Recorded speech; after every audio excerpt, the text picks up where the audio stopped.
యేసుక్రీస్తు నామంలో ప్రతిరోజు దేవుని వాగ్దానం అనే కార్యక్రమానికి మిమ్మల్ని అందరినీ ప్రేమతో ఆహ్వానిస్తున్నాం.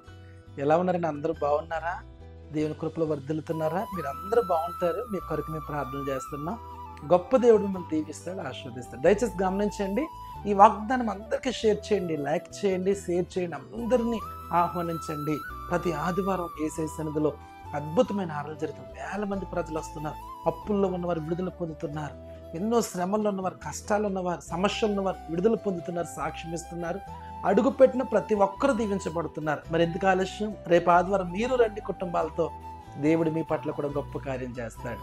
ఈరోజు మంచి వాగ్దానం ప్రవేశిస్తున్నారు. 2 వాగ్దానం చదువుకుందాం. రూతు గ్రంథము 3వ అధ్యాయము 11వ వచనం. భయపడకుము, నీవు చెప్పినదంతయు నీకు చేసేదను. హల్లెలూయా. అద్భుతమైన వాగ్దానాన్ని ప్రభు మాట్లాడుతున్నాడు. నీవు చెప్పినదంతయు కూడా నేను నీకు చేయబోతున్నాను. దీని బిడ్డలారా, ప్రార్థనలో మన ప్రభుతో మాట్లాడతాం. నీ శ్రమలను బట్టి, నీ కష్టాన్ని బట్టి, నీకున్న వేదన బట్టి, నీకున్న సమస్యలను బట్టి కన్నీళ్లతో, వేదనతో ప్రార్థనలో దేవుడికి నువ్వు మొర్రపెట్టావు. ప్రభు నీ మొర్ర విన్నాడు. ఈరోజు ఈ వాగ్దానం ద్వారా నీతో మాట్లాడుతున్నాడు. నీవు చెప్పినదంతా కూడా నేను నీకు చేయబోతున్నాను. ఎంత అద్భుతమైన భరోసానికి ఇస్తున్నాడు దేవుడు. దేవుడు ఏం చెప్పాడు నీకు? అది నేను చేయబోతున్నా. నువ్వేం అడిగావు దేవుడు? నువ్వేమైతే ప్రభుతో మాట్లాడావు, ఏమైతే ప్రభుతో చెప్పావు ప్రార్థనలో, అది ప్రభు నీకు చేయబోతున్నాడు. హల్లెలూయా. గర్భఫలం కోసం అడిగావా? ప్రభు నీకు చేయబోతున్నాడు. నీ ఇంటి విషయం కోసం అడిగావా? ప్రభు నీకు చేయబోతున్నాడు. అప్పుల, రుణాల, బాకీల కోసం అడుగుతున్నావా? ప్రభు నీకు చేయబోతున్నాడు. నీవు చెప్పినదంతా కూడా నీకు చేస్తాను. అయ్యా, నేను లాస్ అయిపోయానండి, వ్యాపారంలో, ఉద్యోగంలో అన్నీ కోల్పోయి ఒంటరిగా ఉన్నానండి, పిల్లలు మాట వినట్లేదండి, భర్త రక్షణ లేదండి, కుటుంబంలో నెమ్మది లేదు, సతమతం అయిపోతున్నావా? అన్నీ కూడా నువ్వు ప్రార్థనలో చెప్పావు. ప్రభు విన్నాడు, నేను ధైర్యపరుస్తున్నాడు. నువ్వేమైతే నాతో చెప్పావో అవన్నీ నీకు చేస్తాను దేవుడు చెప్తున్నాడు.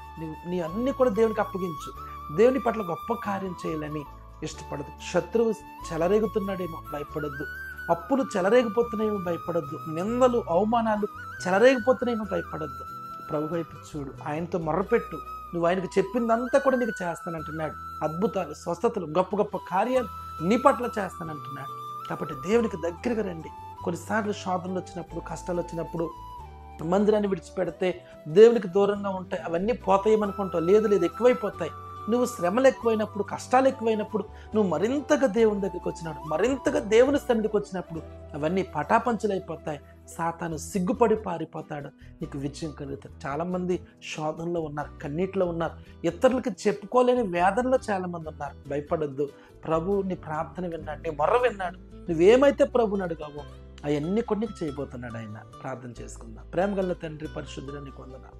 ఎంతమంది వాగ్దానం విన్నారు? నీవు చెప్పిందంతా చేస్తానన్న ప్రభు. కన్యళ్లతో, వేదనతో నువ్వు ఏమైతే అడిగారో అది వారికి మీరు చేయబోతున్నా నీకు స్తోత్రం. ఉదయకాల సమయంలో ఒక్కొక్కరిని దీవించండి, ఆశీర్వదించండి. నెమ్మది, సమాధానం, ఆశీర్వాదం కలుగునుగాక తండ్రి. యేసు నామములో స్వస్థతలు జరుగునుగాక, అద్భుతాలు జరుగునుగాక. ప్రతి బిడ్డ దీవించబడుదురుగాక. ఈరోజు మీరు తాక్కుమని, దీవించమని, అద్భుతం చేయమని యేసు నామమున అడుగుచున్నాము తండ్రి. ఆమేన్. హల్లెలూయా. ఈ రోజంతా కూడా దేవుని కృప మీకు తోడైండునుగాక. ఆమేన్. దయచేసి గమనించండి, నువ్వు చెప్పిందంతా, నువ్వు అడిగిందంతా ప్రభు నీకు చేయబోతున్నాడు. God bless you.